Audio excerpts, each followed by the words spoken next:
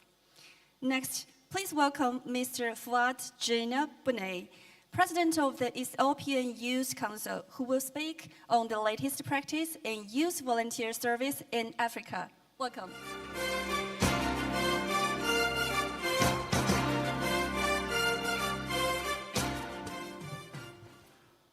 你好. Good morning, everyone. Excellencies, distinguished delegates, youth leaders, ladies and gentlemen.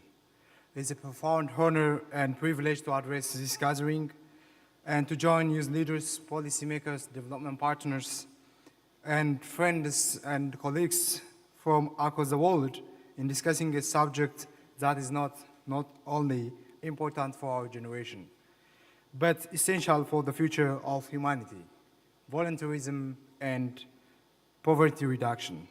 At the outset, allow me to express my sincere appreciation to all China Youth Federation for convening this remarkable forum and for its unwavering commitment to promoting the youth development, international solidarity, and people-to-people cooperation. Today, I bring you a warm greetings from Ethiopia, a nation with one of the youngest population in the continent Africa, and a country where volunteerism is increasingly becoming a powerful instrument for development, social cohesion, and peace building. Excellencies, ladies and gentlemen, we live in a world facing unprecedented challenges. More than 70 million people continue to live in extreme poverty. Millions of young people struggle with unemployment, inequality, climate-related shocks, displacement, and conflict across the globe. Yet, at the same time, our world possesses its greatest resource. It is the young people, not oil, not mineral, not technology, but the young people. The largest generation of the youth in human history is alive today. The real question before us is not whether the young people can contribute to the development. The real question is whether we create enough opportunities for them to lead it. For Ethiopia, one of the answers has been volunteerism. Volunteerism transforms compassion into action, and it transforms the useful energy into measurable development outcomes. When you see Ethiopia, volunteerism is not merely an act of service. It is an investment in the human capital. It develops leadership, strengthens social responsibility, creates pathway to employment, and empowers young people to become active contributors to the national development. Excellencies, ladies and gentlemen, volunteerism is not new to us, for Ethiopians. For centuries, we have practiced traditions of mutual support, collective responsibility, and community solidarity. Whether helping neighbors during harvest seasons, supporting vulnerable families, or mobilizing communities during times of crisis, volunteerism has always been part of our social fabric. However, in the recent years, Ethiopia has transformed this cultural value into a national development movement. Since the national reform process launched in 2018 under the leadership of His Excellency, the Prime Minister, Dr. Abiy Ahmed, volunteerism has gained unprecedented momentum and visibility. His Excellency, our Prime Minister Abiy, consistently emphasized a simple but transformative principle. If we nurture the value of service in the young people, we can transform the country. This vision resonates deeply with the millions of the young people in Ethiopia. The young people do not merely listen to this message. They embraced it, they followed it, and they transformed it into an action. When began as a call for service, evolved into a nationwide movement of youth engagement, community action, and nation building. The Ethiopian experience demonstrates that when government trusts the young people rise to the challenge. In 2020 only, in 2020, Ethiopia launched the National Volunteer Community Service Program under the leadership of the Minister of Peace to strengthen the national unity, social cohesion, and the youth participation in development. This initiative has since mobilized approximately around 40 million young Ethiopians across the country. Thousands of trained volunteers have been deployed to the community throughout Ethiopia, serving in education, environmental protection, peace building, public awareness, social support, and community development initiatives. More than 75,000 young youth volunteers have completed structured service deployments across different regions of the country. The result extended far beyond the numbers. The young people from different regions, cultural, languages, and backgrounds have lived, worked, and served together. Volunteerism has therefore become more than a development tool.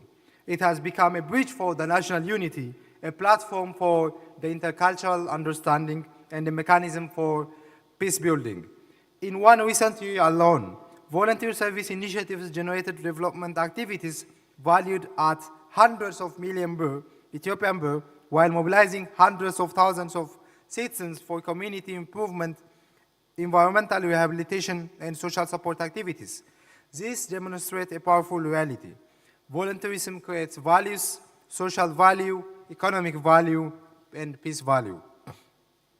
Excellencies, ladies and gentlemen, the connection between volunteerism and poverty reduction is often underestimated. Poverty is not the absence of income. It is the absence of opportunity. It is the absence of skills. It is the absence of networks. It's the absence of hope. Volunteerism helps address each of these dimensions. It equips our young people with practical experience. It strengthens their employability. It expands access to service. It builds social trust, and it empowers community to solve local challenges with local solutions. A young volunteer who teaches literacy contributes to education. A young volunteer who plants trees contributes to the climate resilience. A young volunteer who supports vulnerable families contributes to the social protection. A young volunteer who promotes peace contributes to the stability and development. Each act of service becomes building block for the sustainable development. Distinguished participants, the sustainable development goals cannot be achieved by the governments alone, not by international organizations alone, nor by the private sector alone. The SDG require active citizens, and active citizens begin with engaged young people. Young people must no longer be viewed merely as beneficiaries of development. They must be recognized as partners, innovators, and co-creators of development. This requires investment in volunteer infrastructure, youth organizations, digital volunteering platforms, civic engagement programs, leadership development, and international cooperation. Most importantly, it requires trust. Trust in the creativity of the young people, trust in their leadership, and trust in their ability to shape the futures. Excellencies, ladies and gentlemen, allow me to conclude with a reflection from Ethiopia's experience. The futures of nation is not built solely through policy. It's built through participation. It's built through meaningful engagement. It's built when the young people choose service over indifference, unity over division, action over apathy, hope over despair. The Ethiopian experience has taught us a simple lesson. When the youth are empowered, they become leaders. When the youth are trusted, they become a nation builders. When the youth are mobilized, they become a force capable of transforming societies. Let us therefore continue to invest in volunteerism. Let us continue to invest in the young people, because when we invest in the youth, we invest in the peace. When we invest in peace, we invest in prosperity. And when we invest in prosperity, we are building a more inclusive, sustainable, and hope future for all. Shishu, thank you very much. Thank you, Mr. Fad Jinabone, for your wonderful sharing. The resilience and sense of responsibility demonstrated by African youth give us confidence in a bright future for the global cause of poverty reduction. Next, please welcome Ms. Zhang Nan, Head of the United Nations Volunteers Country Coordinator in China, who will deliver a keynote speech titled Synergistic Development of Global Volunteerism and Poverty Reduction. Welcome.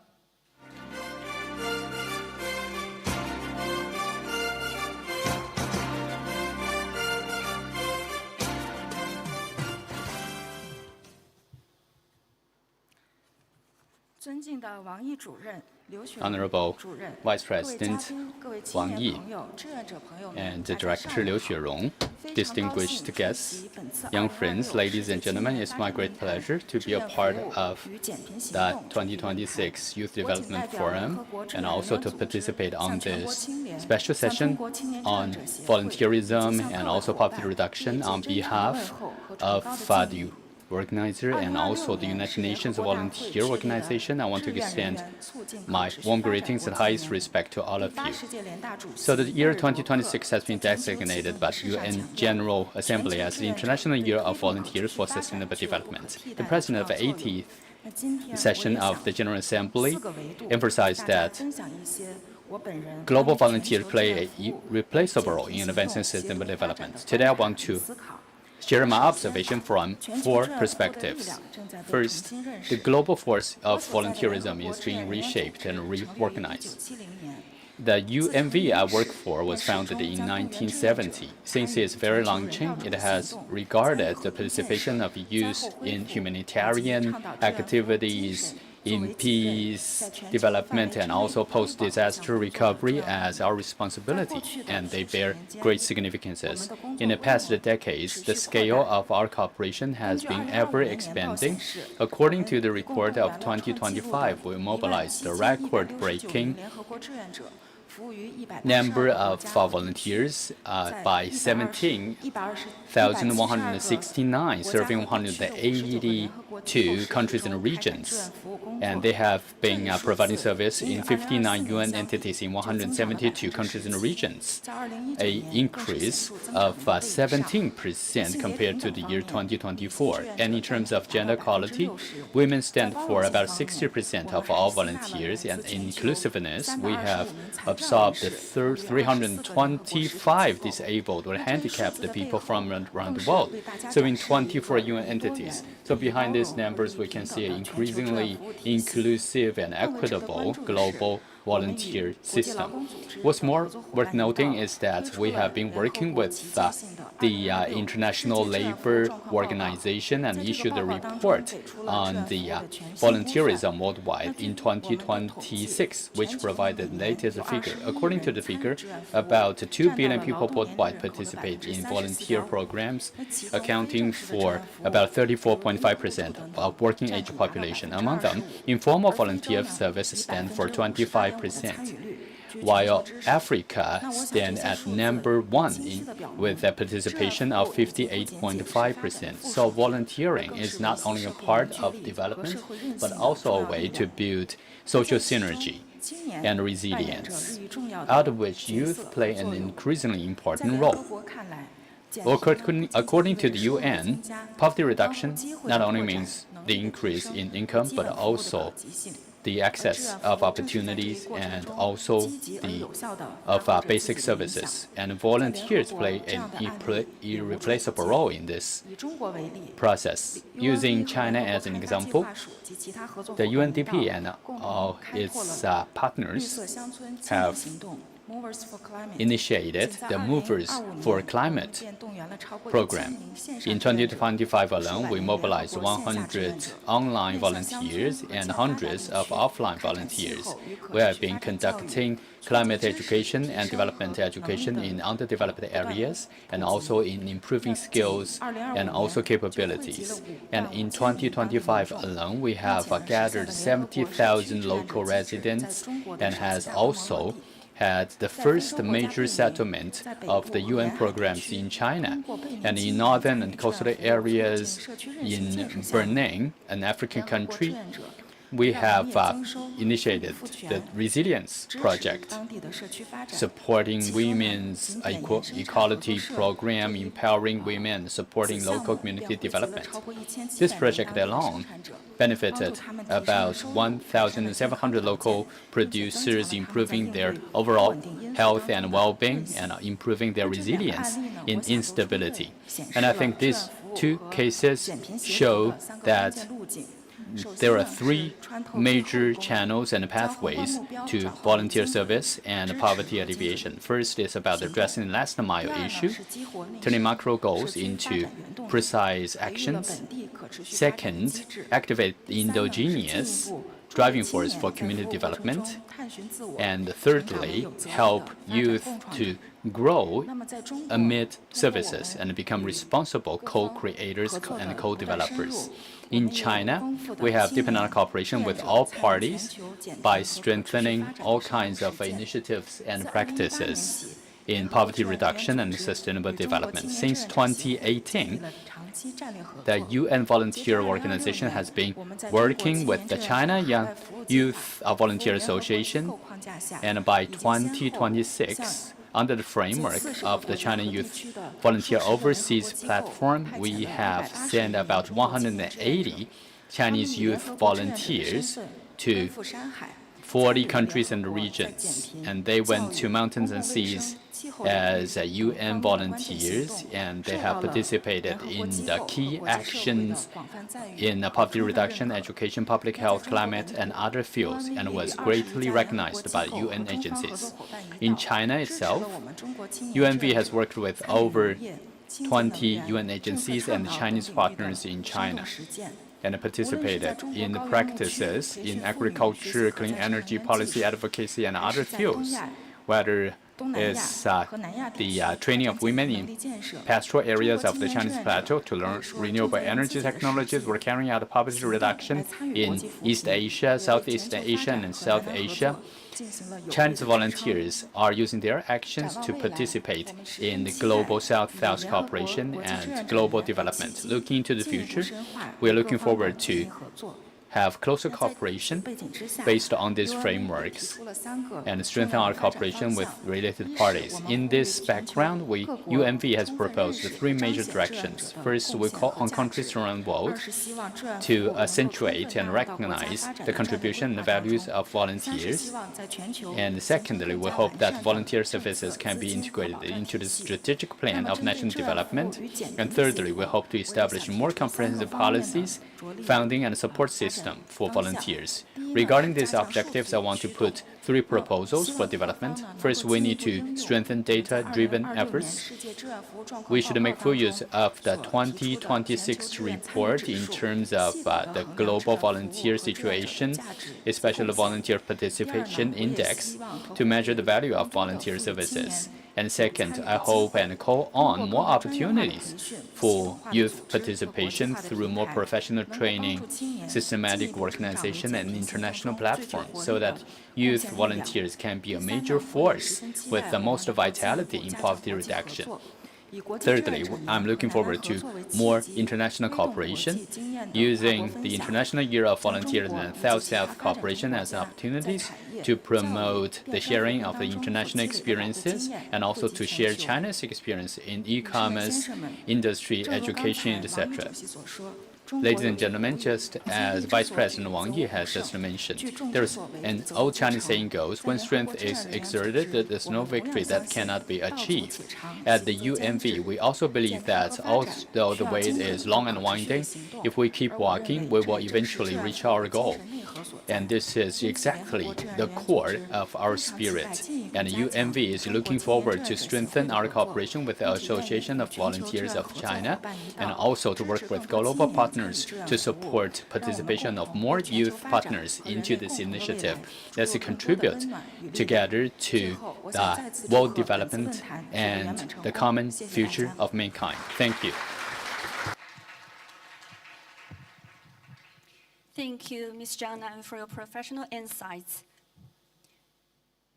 In recent years, with the support of the All China Youth Federation, the Chinese Young Volunteers Association has worked closely with the United Nations Volunteer Program to send a large number of outstanding young volunteers to United Nations agencies. We believe that building a global collaborative network for volunteer service will undoubtedly make a positive contribution to advancing poverty reduction. Next, please welcome Professor Robert Larkin of Huazhong Agricultural University, a recipient of the 2025 Chinese Government Friendship Award, who will speak to us on technology, sustainable development, and a world free from poverty. Welcome.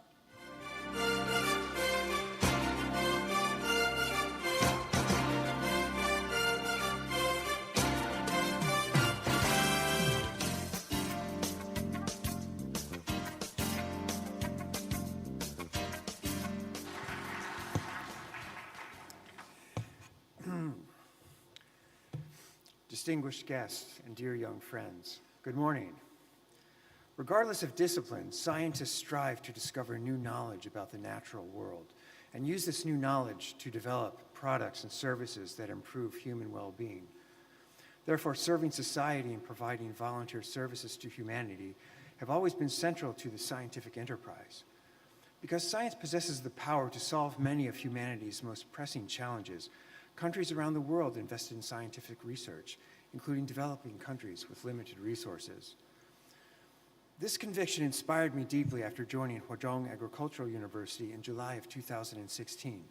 Soon after I arrived, I had the opportunity to accompany my colleagues on poverty alleviation and agricultural extension projects. These volunteer efforts ranged from providing educational support in underprivileged communities to developing agricultural training that helped farmers increase crop yields and improve their livelihoods. At the same time, my research at Huazhong Agricultural University has focused on enhancing the value of horticultural crops, contributing to agricultural development and rural prosperity through plant science. These experiences led to the tremendous honor of receiving the Chinese Government Friendship Award in 2025. This award recognizes foreign experts who have made outstanding contribution to China's development and international cooperation. It is among the greatest honors of my professional life. In early 2026, I was further honored to be invited to the Spring Festival Symposium with foreign experts, hosted by Premier Li Chang. I would like to express my sincere gratitude to the Chinese government, Huazhong Agricultural University, and all of the colleagues, friends, and students who have supported and encouraged me throughout this journey.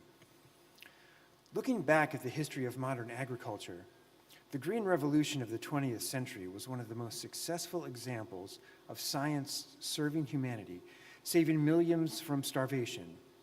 Norman Borlaug embodied this spirit, working tirelessly in rural Mexico to develop high-yielding, disease-resistant wheat varieties, transforming Mexico into a wheat exporter. Similarly, Chinese scientist Yuan Longping achieved major breakthroughs in hybrid rice research, making extraordinary contributions to food security in China and worldwide. These scientists demonstrate how research can transform lives when it aligns with the needs of society. Huazhong Agricultural University has long upheld the motto, diligent learning and practical farming, self-development and service to others. The university is committed to bringing scientific innovations from laboratories to fields and making service to agricultural, rural communities, and farmers an essential part of its mission. As a foreign expert, I have experienced this mission firsthand, finding China a brilliant platform to realize personal aspirations and contribute to society. Over the years, my colleagues and I have traveled through former poverty-stricken areas in Hubei, Guizhou, and Yunnan provinces. In villages across Enshi, Huangmei, Bijie, Nujiang, and Baoshan, we worked alongside local officials, farmers, and community members to support rural development initiatives. Together with student teams, we helped farmers promote high-value horticultural crops such as citrus and pears, introducing scientific cultivation practices that improved crop quality and enhanced incomes. What impressed me most was the dedication of the young scientists, working at the grassroots level.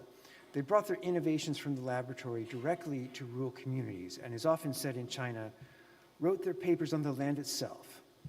Through their actions, they demonstrated that true value of science in serving society. It's through the collective efforts of scientists, local officials, and farmers that China has succeeded in lifting approximately 8 million people out of poverty over the last 4 decades and completely eradicating absolute poverty. This achievement is widely recognized as one of the greatest accomplishments in human history.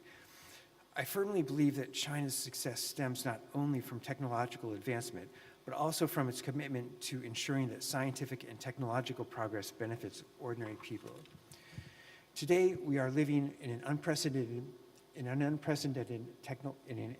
era of unprecedented technological advancement. Agricultural biotechnology enables us to develop crops that are more productive, nutritious, and resilient. Digital and precision agriculture are bringing artificial intelligence, the Internet of Things, and big data into the field. Precision agriculture enables farmers to target specific sections of their fields for specialized care, addressing localized problems such as water stress, disease, and nutrient deficiencies. These advances alleviate poverty by dramatically decreasing operational costs and increasing productivity, while modern telecommunications also provides farmers with direct market access. However, alongside digital agriculture and precision agriculture, we must embrace the principles of regenerative agriculture to ensure long-lasting sustainability. Regenerative agriculture promotes practices such as minimizing soil disturbance, protecting soil structure, planting nitrogen-fixing cover crops, diversifying cropping systems, increasing the use of organic fertilizers, and adopting biological pest management and crop rotation. These approaches help restore soil health, strengthen ecosystem resilience, and ensure that agricultural land remains productive for future generations, making past achievements in poverty reduction long-lasting. Dear young friends, every society depends entirely on the energy, creativity, and ambition of its young people, and they are indispensable drivers of social progress, scientific innovation, and sustainable development. Therefore, I would like to call upon young people from all countries to join hands. Let us contribute to global development through scientific volunteer service that promotes agricultural sustainability and rural revitalization. Let us harness the power of youth to build a world that is free from poverty, greener, and more hopeful for future generations. Thank you very much.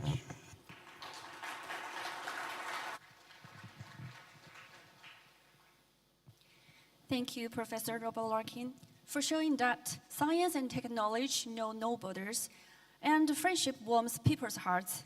Since coming to China in 2016, Professor Larkin has been deeply devoted to horticultural education and research, and to poverty reduction through agriculture, interpreting the spirit of international volunteerism through concrete actions. On November 3rd, 2013, General Secretary Xi Jinping visited Shibadong village in Shuanglong Town, Huayuan County, Hunan Province, where he first put forward the concept of targeted poverty alleviation. Next, please welcome Mr. Shi Jintong, Secretary of Party Branch of Shibadong Village, who will share his presentation on the useful answer sheet from the birthplace of targeted poverty alleviation. Thank you. Welcome.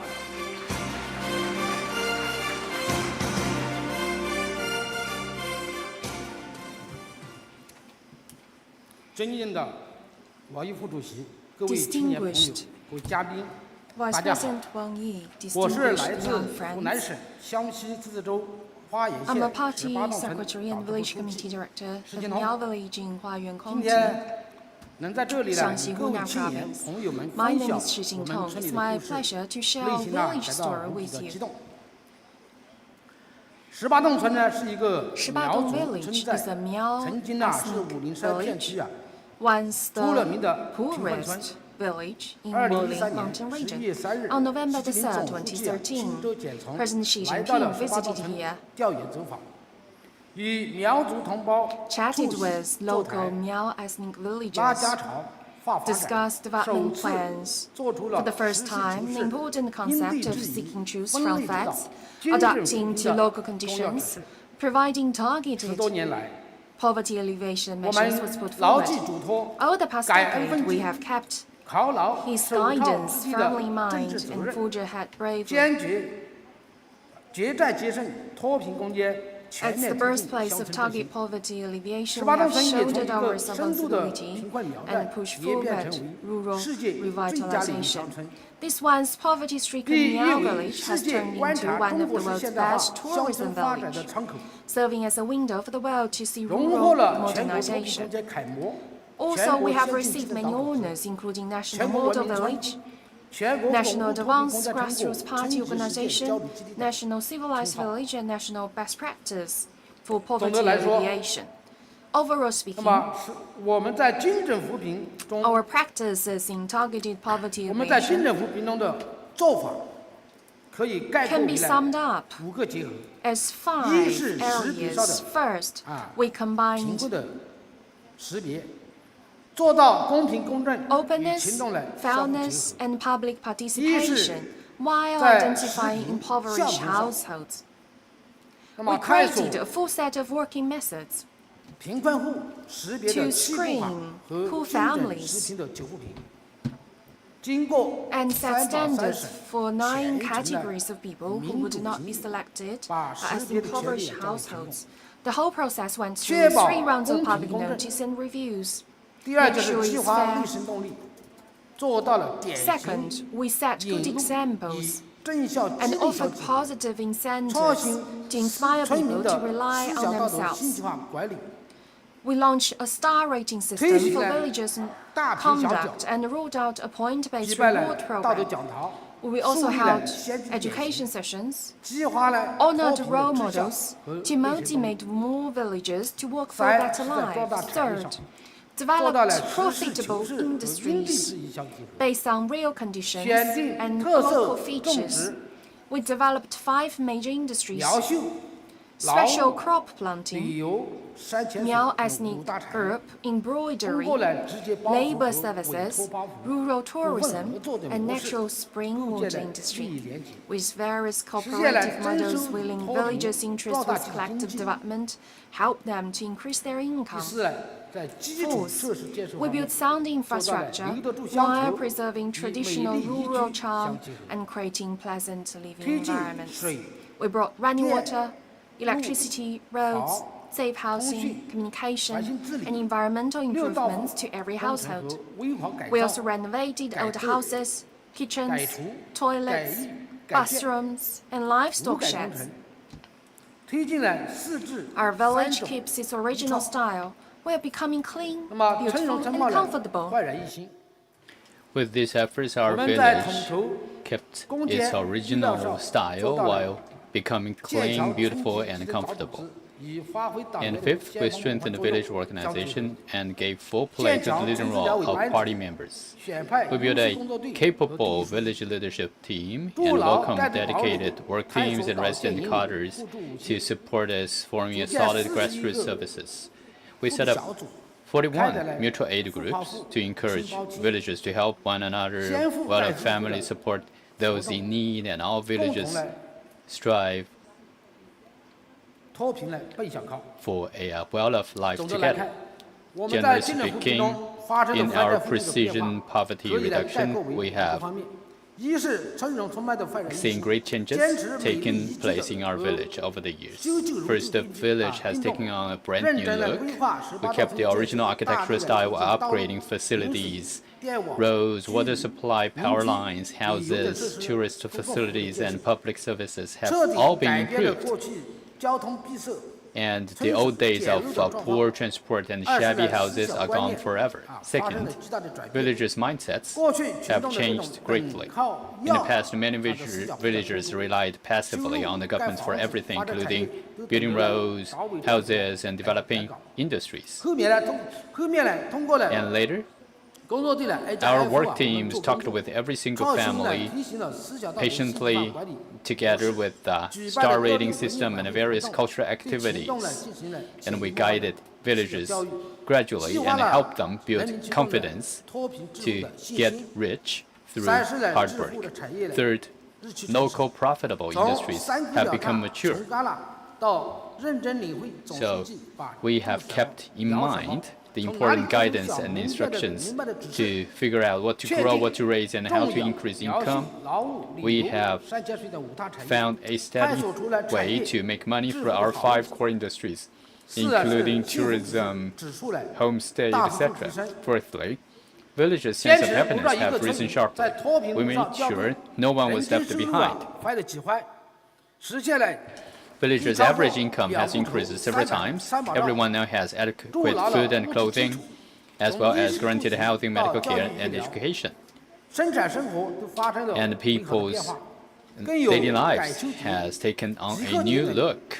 And we have also revitalized the traditional cultural festivals by regularly holding them. And fifthly, our development pattern has been completely upgraded. We keep in mind the important instructions by Secretary General Xi in helping neighborhood villages get rich together, moving from prosperity to single village to common development of the whole area. In 2023, we made a joint development plan, leading 7 nearby villages to grow together. And together, the villages jointly set up a company. Now that 300 people work in tourism services and over 200 of them engage in special farming. No one is left behind on the road to common prosperity. So, dear young friends, here I want to share some sincere thoughts with you.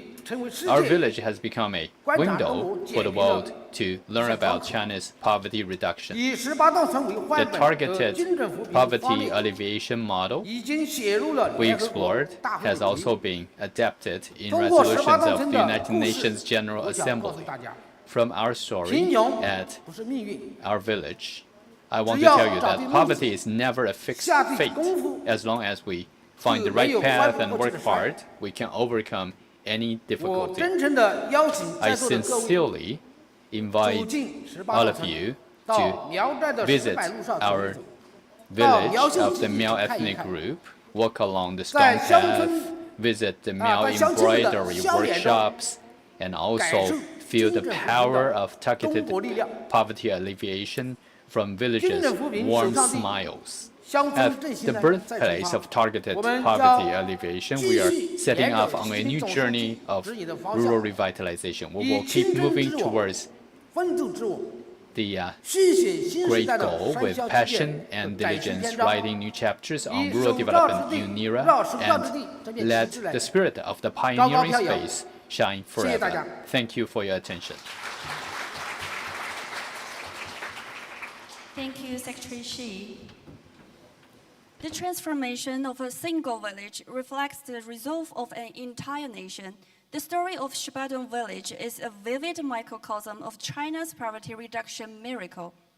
Next, please welcome Mr. Jan Palaes, President of the Polish National Youth Council, who will share Poland's practice in volunteerism and poverty reduction.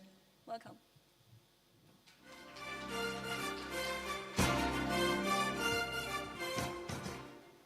Good morning, everyone. My name is Jan Palaes. I'm the president of National Youth Council of Poland, the umbrella body that brought together youth organizations across Poland. Let me start with a simple question by a show of hands. How many of you have volunteered? Go on. Okay, thank you. That's a lot of hands. And now keep them up if you volunteered across a border in another country. Exactly. You can see the difference. Many of us volunteer, but far fewer get the chance to do it internationally. That gap between the willingness to contribute and the real willingness, opportunity to do so, is exactly what good systems are designed to close. And that's what I want to talk about today. So let me start with the European perspective. Volunteering in Europe is not a niche activity. More than 92 million adults across the European Union, take part in it. Among young people, a clear majority, around 58%, are active in their societies, and that number has been rising. And roughly 43% have taken part in some activity in another EU country. But here's the thing. I most want you to notice those rates vary enormously from country to country. So the interesting question is never simply how much volunteering happens here. The real question is what makes volunteering happen at all? What are the conditions that enable it? That's the lens I'd like us to keep for the rest of this talk. One of those conditions is policy. And Europe has a tool I find genuinely inspiring, the European Youth Goals. There are 11 of them, and the most important thing about them isn't the wording, it's where they came from. They were written by young people themselves through a structured dialogue, and then adopted as official European Union policy. 4 of these goals sit right at the heart of today's theme, inclusion, quality employment and skills, space for youth, and access to youth organizations. These 4 are precisely where volunteering meets poverty reduction. Because volunteering builds skills, opens doors to employment, and pulls people into society rather than leaving them at its edges. Now, how does Europe turn this policy into something a young person can actually do? The flagship answer is the European Solidarity Corps. It's the EU's main volunteering program for people aged 18 to 30. One shared mechanism across more than 30 countries. And the scale is real. Over 150,000 participants, more than 22,000 projects, a budget of 1.2 billion euros. But the number that matters most isn't any of those. It's this. The program is free for the volunteer. Travel, accommodation, food, insurance, even language training. All covered. And that single design choice removes the biggest barrier of all, which is money. Because for most people, most young people, the obstacle to volunteering abroad was never motivation, it was the cost. There are 3 ways to take part. Individual volunteering, which is long-term, usually in another country. Team volunteering, a group format that is deliberately built to include young people with fewer opportunities. And solidarity projects, youth-led, rooted in the volunteers' own local community. And the path is simple. You register, you volunteer, and you receive a youth pass. No prior experience is required. It's designed to be accessible. So that's the European layer. Now, let me turn to my own country, because Poland's story is a more honest one.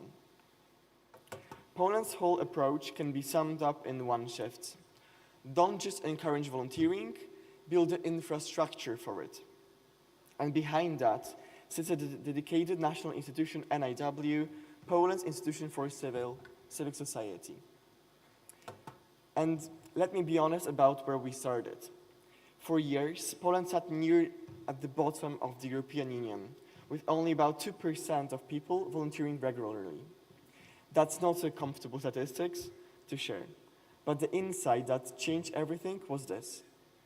The barrier wasn't that Poles didn't want to help.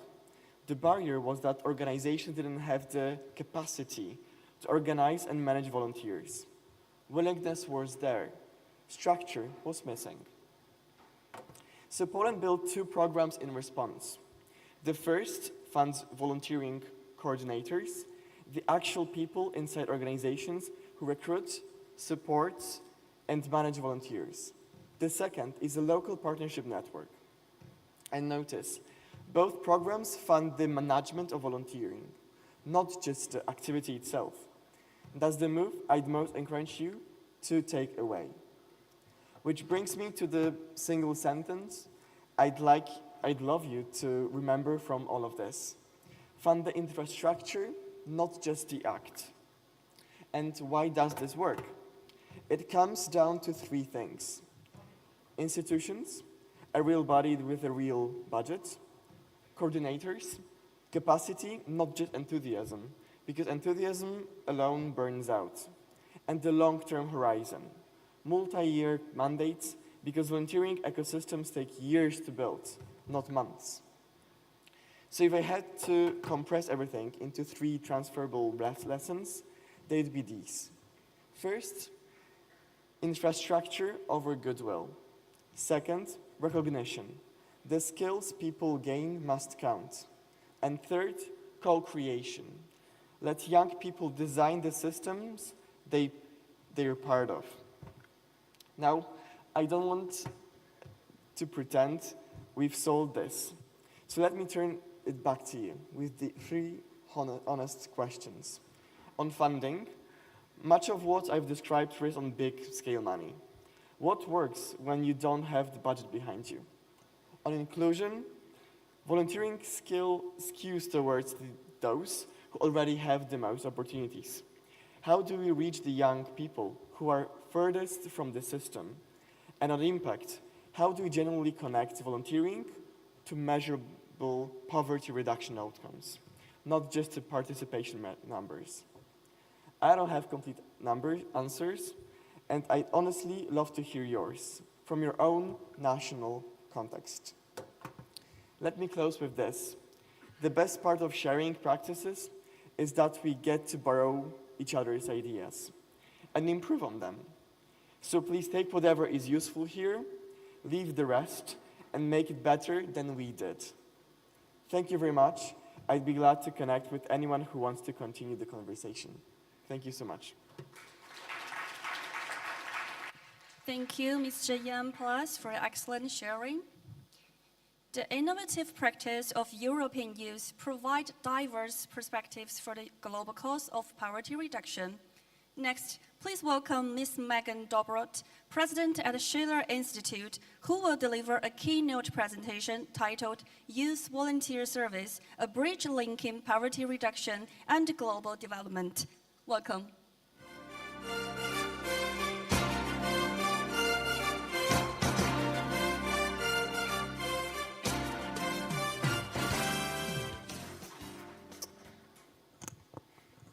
Excellencies, distinguished delegates, youth leaders, friends, I'm honored by the opportunity to be here with you today. There are approximately 8.3 billion people on the planet today. In 2050, we expect to have just under 10 billion. 1/4 of humanity will live on the continent of Africa, where about half of the population will be under 25 years of age. In the words of American founding father Cotton Mather, what an ample field to do good upon.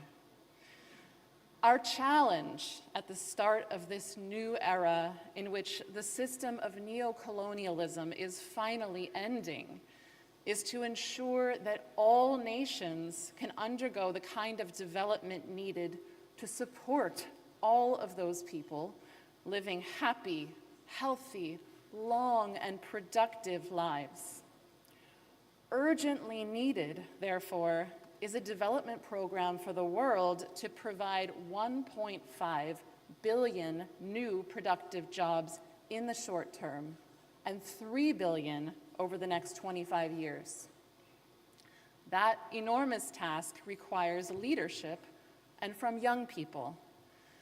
A good friend once told me that volunteerism is seeing what must be done and deciding that that is what you're going to do.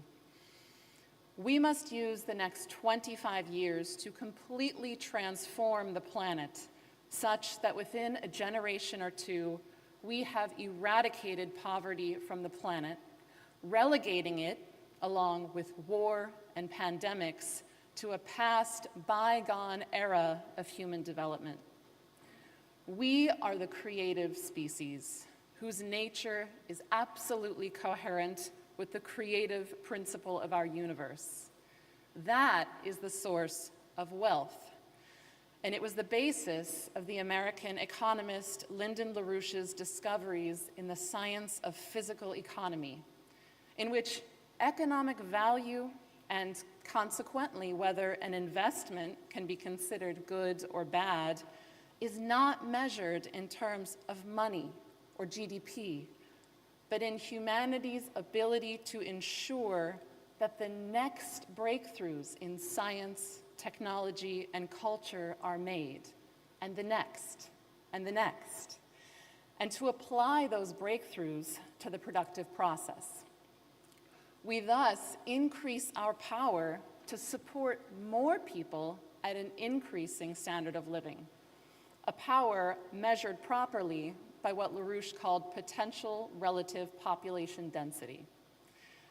In that sense, a healthy economy is an anti-entropic process, reflective of and contributing to the upward evolutionary development of our species, of our planet, and beyond. You see here just a few of the concrete transformative projects which the Schiller Institute has promoted as part of this development perspective. Number one, the Transaqua project, which would divert 30 billion cubic meters per year, 8% roughly of the Congo River's flow, to replenish the depleted Lake Chad, irrigate between 12 and 17 million acres of land, and create 4,000 megawatts of new hydroelectric capacity.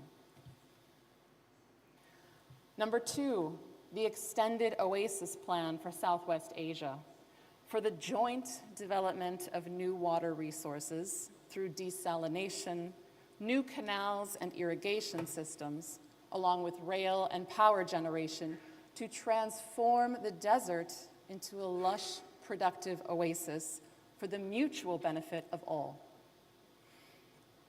Number three, the Grand Inga hydropower project, to add 40 gigawatts of new hydropower, providing reliable electricity for 50 million people in the surrounding region. And number four, the Bering Strait Tunnel, to join the land masses of East and West over the Bering Strait via a 100-kilometer tunnel. These and the many other great projects we could mention are not just wonders of engineering, although they are. They're a decision which I believe we must make to build the platform which, paired with the many incredible efforts that we've heard about today from our other speakers, will allow us to end poverty forever. Let us build not just infrastructure, but a new, truly human era characterized by the unity of humankind. A new system of security and development in which, for the first time in history, the interests of the one humanity are put first. The volunteerism of young people can be the driving force to bring this new paradigm from the future into the present. Thank you.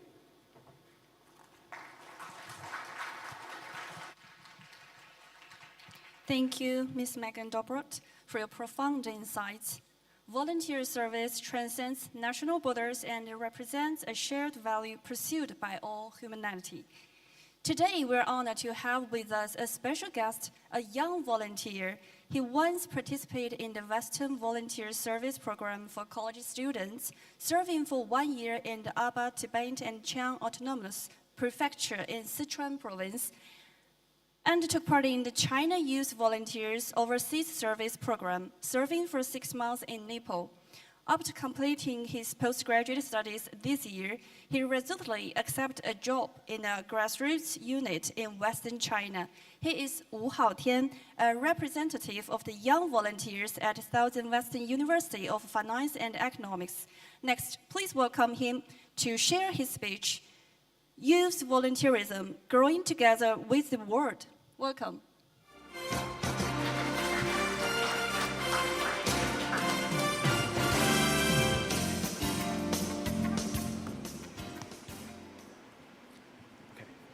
Distinguished guests and dear young friends, good morning. My name is Wu Haotian, a master student from Southwestern University of Finance and Economics, and a volunteer of the College Student Volunteer Service Western Project. Today, I'd like to share my volunteer story with you, from Western China to the Nepal. From August 2023 to August 2024, I embarked on a journey as a member of the 25th of my university's volunteer teaching program, which led me to Lewu No. 2 Primary School in Sichuan. I worked there as an English teacher and assistant to the principal. Upon arriving in this moment, I was met with a sobering reality. I saw children whose potential was locked behind the silence of fear, and whose academic performance lagged significantly behind. To help them not only learn this English, but also enjoy it, I tried to bring the language to life. I turned out the classroom into a small theater. The children act out on daily situation in English, buying things, greeting each other, and introducing themselves. We played word games, sang English songs, and turned every lesson into a moment, which is a moment of discovery. 1 year later, the average score of my 2 classes has increased by 15 points, but numbers were not only changed. What moved me most was seeing the children slowly raise their hands and speak up in the class, and find the confidence to express in a language once they felt distant and difficult. At that moment, English was no longer just a subject on their textbooks. It became a window to the wider world, and a bridge between a small mountain classroom and endless possibilities beyond it. For me, that's the first step of poverty alleviation in rural areas, empowering children with education. At the same time, I was responsible for schools' communication and storytelling work. Through the school's official account, I published 30 articles, using words and photos to document the story of education. Together with my 2 teammates, we reached out to charities. Within 1 year, we helped 97 students from low-income families, received 78,500 RMB in donation. The support helped cover their school fees and provided them with stationery, winter clothes, and other daily necessities. Through these experiences, I truly understand that education is the most fundamental way to break the circle of the intergenerational poverty. This is what rural revitalization looks like on the ground. 1 child, 1 family at a time. After finishing my 1-year teaching program, from October 2024 to March 2025, I was selected for the Chinese Youth Volunteer Overseas Volunteering Program. I went to work as a communication and outreach assistant in the United Nations in Nepal. Just like the UNV office, what the same I do with Mr. Zhang. Nepal is one of the least developed countries in Asia. There, I saw firsthand that poverty is a global challenge that requires all of us to work together. My colleagues come from all over the world. Many of them had left behind comfort and the convenience of home to serve local communities. Working with quiet dedication to improve people's lives, I used my skills to record their volunteer stories in healthcare, in children protection, and in environmental protection, spreading those warm stories to the world. That half year in Nepal taught me a lesson I will never forget, that no country can fight poverty alone. Cross-border cooperation is essential. Now, as I'm approaching graduation, I've made a decision. I will go to work in Western China. From mountains of Sichuan to Nepal, and then to the western of my motherland, my steps have never stopped. Dear friends, poverty alleviation is a shared responsibility for humanity. As young people, each of us may only be one normal person, but every sensory effort matters. When our actions come together, they can become a powerful force for change.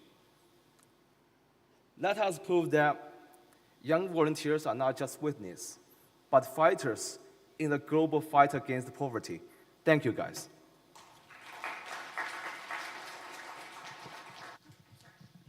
Thank you, Hao Tian, for your sincere sharing. Through your story, we have seen the choices and sense of responsibility of today's Chinese youth. Youth is not only about lofty ideas and aspirations, but also about the mission we carry on our shoulders. The speeches delivered by our distinguished guests combined a theoretical vision that looks to the development of humanity with a practical depth rooted in the real world. They embodied both the crystallized wisdom of tackling tough challenges and guidance for future action, unfolding before us a magnificent picture of how global cause of volunteer service in poverty alleviation is being passed down and continuously advanced. They also have offered valuable experience and insights to help us address poverty reduction challenges through volunteer services. Let us once again give the warmest round of applause to all our speakers. Thank you. Next, we will have an interactive session for the guests and the young friends present the Youth Pioneer Dialogue.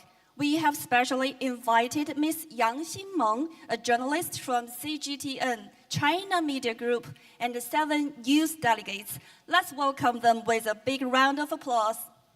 Welcome. Thank you so much, Tianyi. All right, ladies and gentlemen, good morning. Good morning and welcome to the Youth Pioneer Dialogue. My name is Yang Xinmeng. I'm a reporter with CGTN, China Global Television Network. And it's truly a pleasure to have all of you here with us today. Thank you so much for joining. And today we are also joined by 7 extraordinary youth delegates from around the world and working from fields ranging from education and healthcare to public policy, community service, and international development. And they're all united by one thing, a commitment to making a difference through volunteerism and poverty reduction. So please join me in welcoming my guests to the stage. They are Mr. Liu Shaobo, Head of Witness Future, Harmony and Cooperation Volunteer Service Team of CSCEC International North Africa. Welcome, Mr. Liu. Mr. Nilson Florentino Jr., Director of Interdepartmental Youth Public Policy at Brazil's Youth Secretariat. Thank you for joining us, Mr. Florentino. And Ms. Anambi Akikazambi, Operations Assistant at the Cameroon Center for Peace Research and Initiative. Welcome. And Mrs. Shan Jingyi, volunteer for the Laos Project under the China Youth Volunteer Overseas Service Program. Welcome, good to see you. And Mr. Jasil Charuvio Kunumal, co-founder of the School for Social Transformation India. Welcome. We also have Mr. Xiao Meibing, Party Branch Secretary of the Great Delivery Man of Gulangyu Express Youth Volunteer Service Team in Xiamen, China. Welcome. Last but not least, please welcome Ms. Debbie Boff, founder of Blackwater Training, Ireland. Welcome. Thank you, everyone. Thank you for joining, and please be seated, please. Well, you know, when we talk about poverty reduction, we're not talking about statistics or policy goals. We're talking about real people, real communities, and real opportunities being created. And that kind of change sometimes starts with a classroom reopening, or some starts with access to healthcare, or some starts with a skill, a job, or simply someone willing to help. So for the next hour or so, we'll be exploring how young people are turning compassion into action, how volunteer service can become a powerful tool, a powerful force for sustainable development. Now let's get started. I'd like to invite each of my guests to share your experiences and stories from the front lines of volunteer service and poverty reductions. Why don't I start with you, Mr. Liu? So your team has been combining engineering products with community service across North Africa, providing help for local communities, helping them gain skills and opportunities along the way. So in an environment where project deadlines are demanding and culture are diverse, how do you keep young people engaged in volunteer work? And what makes this engineering plus community support model sustainable over the long term? 谢谢主持人。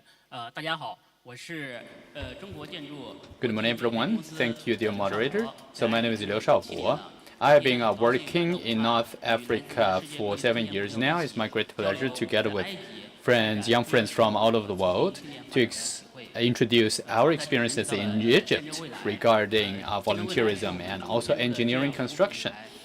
So our company have about 90,000 volunteers carrying out volunteer work in 74 countries and regions in the world. In Egypt, we have a small but beautiful volunteer programs. For 3 years in a row, we have organized the beach cleaning actions in the Mediterranean Sea region, and we have donated tree seedlings and saplings to spread the idea of green development, and we have tailored to the needs of the local community for safety and firefighting and fire control knowledge. These projects, like I mentioned, are very small, but they are very close to the local needs. And because of these small and beautiful projects, people have actually won the value and also recognition and growth, and they have been passing on the goodwills. So it's a very good way to encourage the sustained volunteer work there in North Thank you so Africa. much, Mr. Liu. Exactly, the Belt and Road Initiative is not just about infrastructure connectivity, it's also about building people-to-people bonds. You know, Chinese enterprise operating overseas must not deliver only quality projects, but also benefit local community. And that is actually the essence of sustainable development. Now, Mr. Florentino, let me bring you in. So your platform connects millions of young people across Brazil and reaches communities throughout the country. And, you know, one of the biggest challenges for any national initiative is making sure that support reaches those who need it most. So how do you ensure that those young people from the remote and underserved communities are not left behind? And what do you think is the key to inspire young people rather than simply inviting them to participate? Ni hao, xixi, huachi. Hello everyone. Are you asking permission for speaking Portuguese? Because my voice is more beautiful in Portuguese. Okay. Bom dia a todos e todas. Eu sou Florentino, da Secretaria Nacional de Juventude. Primeiro agradecer a pergunta. So my name is Florentino. I'm from the UN Youth Representative Youth. So Brazil has a large territory and a large population. So the biggest challenge right now to ensure that no one's left behind, especially the young people. So our idea is very simple. We are not only working for the community, but we are also working for a solution for the group, for the collectives. So we need to ensure that the young people are not only implementing government policies, but also they are trying to create new careers for themselves. So our projects include about 4,000 projects proposals from all over Brazil. Each project will receive $5,000 in financial support. This model enables resources direct to reach various communities, including those far from the core cities, and also builds a platform for young people. So besides this, many of the communities can also have the mobile movie theaters and in sending cultural activities and movies to those remote areas. So it is not only about the entertainment.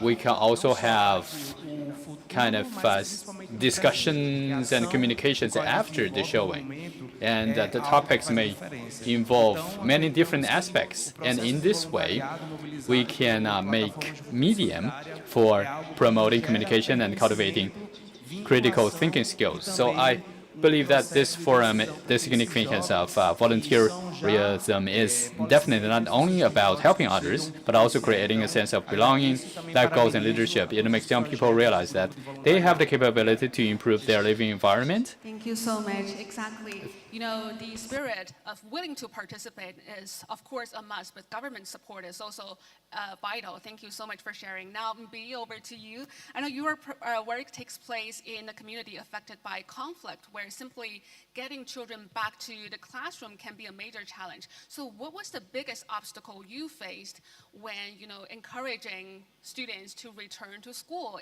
And when a school reopens, what are the changes you see in the lives of students and in their communities? Thank you for that question, Miss Yang. Hello, everyone. Bonjour à tout le monde. So, in my community, where I come from, we face conflict, and my organization, over the years, it's 80 years of conflict, we've been trying to bring back children to school. So, one of the main challenges we've been facing is the security risks that we face.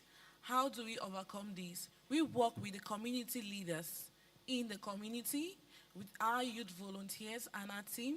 Together, we try to create safe spaces where these children can learn. And we have online mobile learning classes spaces that we have created in case the situation gets worse. So with that, children have been able to return to school. Like, we have scaled to 8 schools over the years too. We have tried to reach out to 8 schools, and we have seen the impact where many children have been able to return to school. Many children can read, they can now write, they are telling their story. That means through this volunteering team and our team, we have tried to revitalize, bring back hope. We used a holistic approach. First of all, we try to help them to come out from the trauma of these conflicts before trying to bring them to classroom to learn whatsoever is being taught in their classrooms. So that's what we have tried, and we are still doing, and we continue doing over the years and with time. Thank you. Thank you so much. That's really powerful. It really shows that education doesn't just provide knowledge, it also restores confidence, stability, and hope, and also brings life back to the region. Now, Ms. Shan, over to you. You brought traditional Chinese medicine to communities in Laos and helped introduce it to local patients for the first time. We know that in healthcare, trust can sometimes be the biggest challenge. So how do you move patients from curiosity about Chinese medicine to genuine confidence in it? And what does it mean to you when you see local doctors begin practicing these skills independently? 感谢主持人。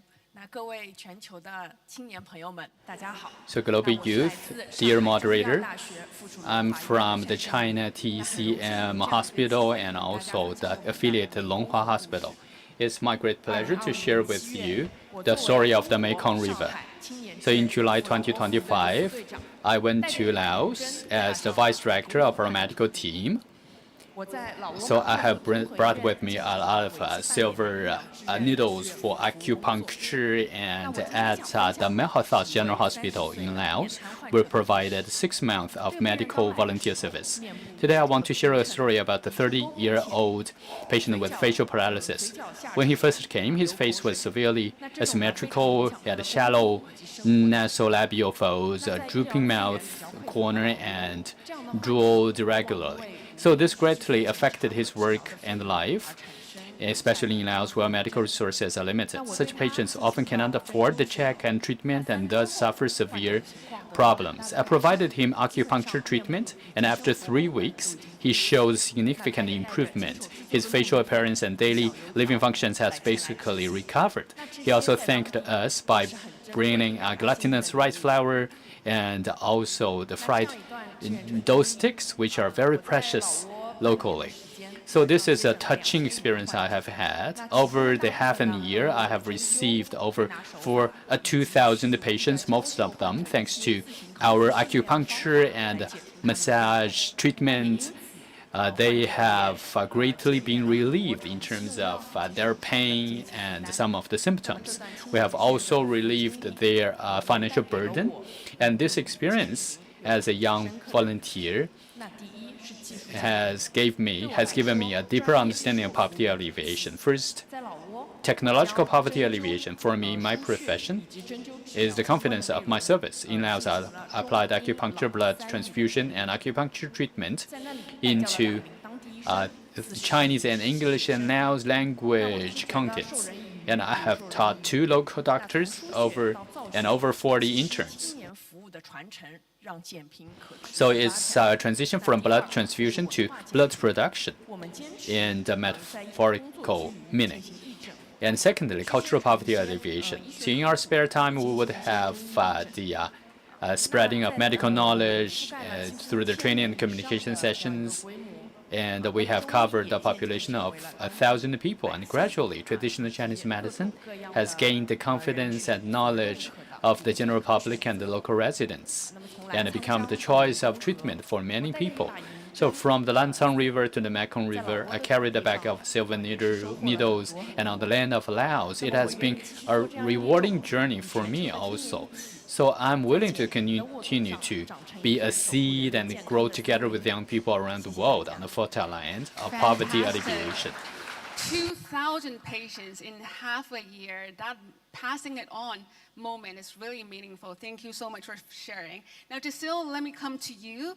Your School for Social Transformation has brought learning beyond the classroom and into real communities, encouraging students to learn through experience. So how does this kind of learning reshape young people's understanding of leadership? And can you share a story of a participant who turned that learning into real action? Yeah, good morning, everyone. It's good to listen to all the stories that I've been listening over the past 2 days. It's really inspiring. So the School for Social Transformation was conceptualized around 2019 when I was sitting in Kochi. Kochi is a coastal city in Kerala, much like Wuhan, where there are around 44 rivers. So we were sitting together in Kochi and we were thinking about how volunteering may look like in the next decades. Can we transform volunteering into social entrepreneurship, social innovation, social change on a long term?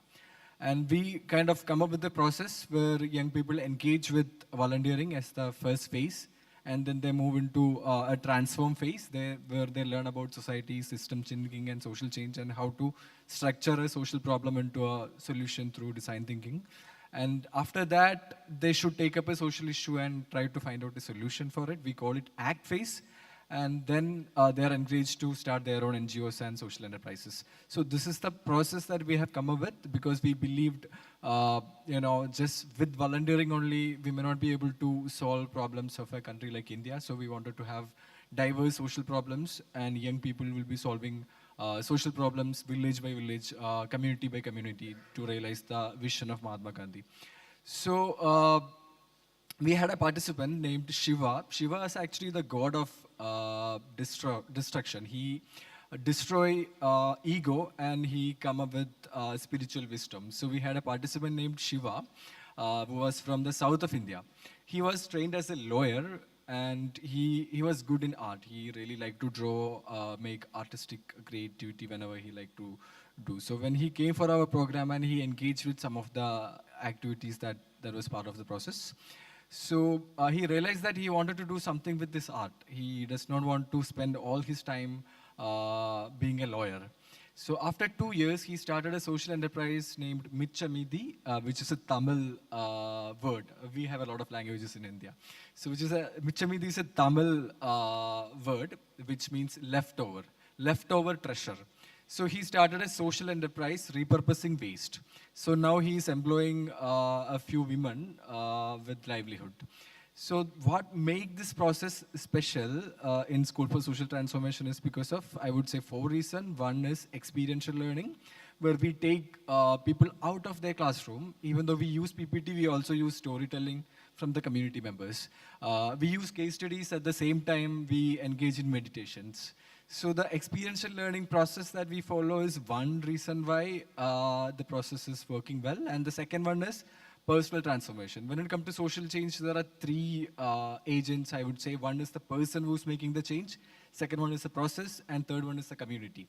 Oftentimes, we ignore the person who's making the change. So in our program, we put much emphasis on the person who's making the change. We call it personal transformation. So having a focus in person is the second thing that worked with us. And the third one is the ecosystem approach. To identify a problem and to find a solution to work on something for a long run, it takes a lot of effort. Nothing can be solved by an overnight. So we approach the social problems and leadership with the ecosystem approach, where we have different components identified, from impact financing to culture to technology to knowledge. So we work on each of the components with the young leader from starting to the end. That also helps us to transform a few young people to social innovators and entrepreneurs. And the last one is we work a lot with the people on a long run, 6 months to 12 months in an advanced phase, where we talk with them, we share with them, we walk with them, we tell stories. We put emphasis on each one of the young person's process. So maybe these 4 things are what helped, to realize the goals of the School for Social Transformation. Thank you. There's a saying in China, and Ms. Shan was also quoting it. Give a man a fish, and you feed him for a day. Teach a man to fish, and you feed him for a lifetime. So 授人以渔不如授人以渔. Cultivating local youth leaders is the key to achieving sustainable poverty reduction at a community level. So thank you so much for sharing. Now, Mr. Xiao, over to you. 您在鼓浪屿送了28年信。 So I know that you have had 28 of experiences in Gulang Yu, beginning from a single person to a group of delivery staff members. So my question is, how did you persuade the 52 delivery guys to join your team and to deliver volunteer work besides your very busy daily schedule? Distinguished guests, youth. My name is Xiao Meibing from Xiamen Postal Service.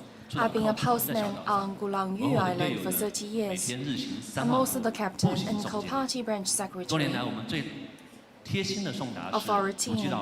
In the past years, every day we try our best to provide services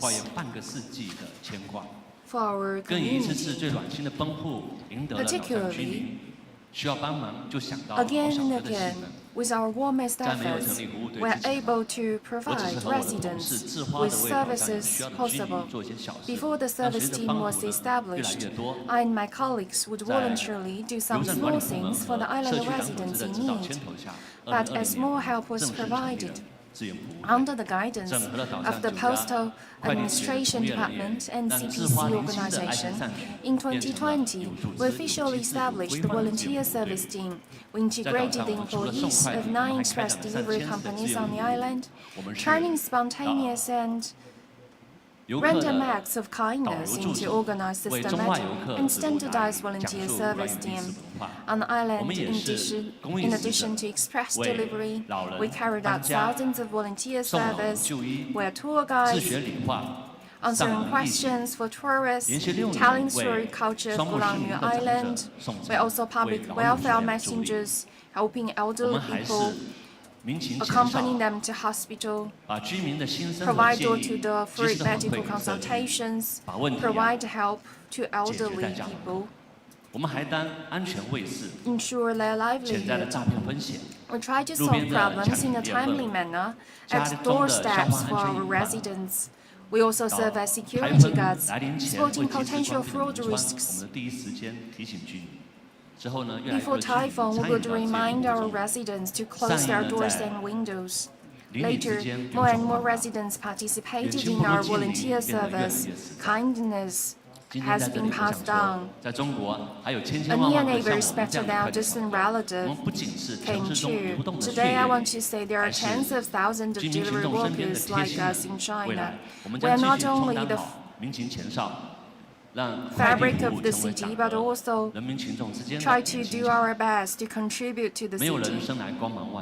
但总有人向光而 I 行。 would say no one 我们 is 青年 born 一代就是要 brilliant, but 成为 some 光， always move 散发 forward 光， towards 追 the 逐光， light. 让我们的人 You 生 should be the 冒 light 不一样的光芒。 and give light.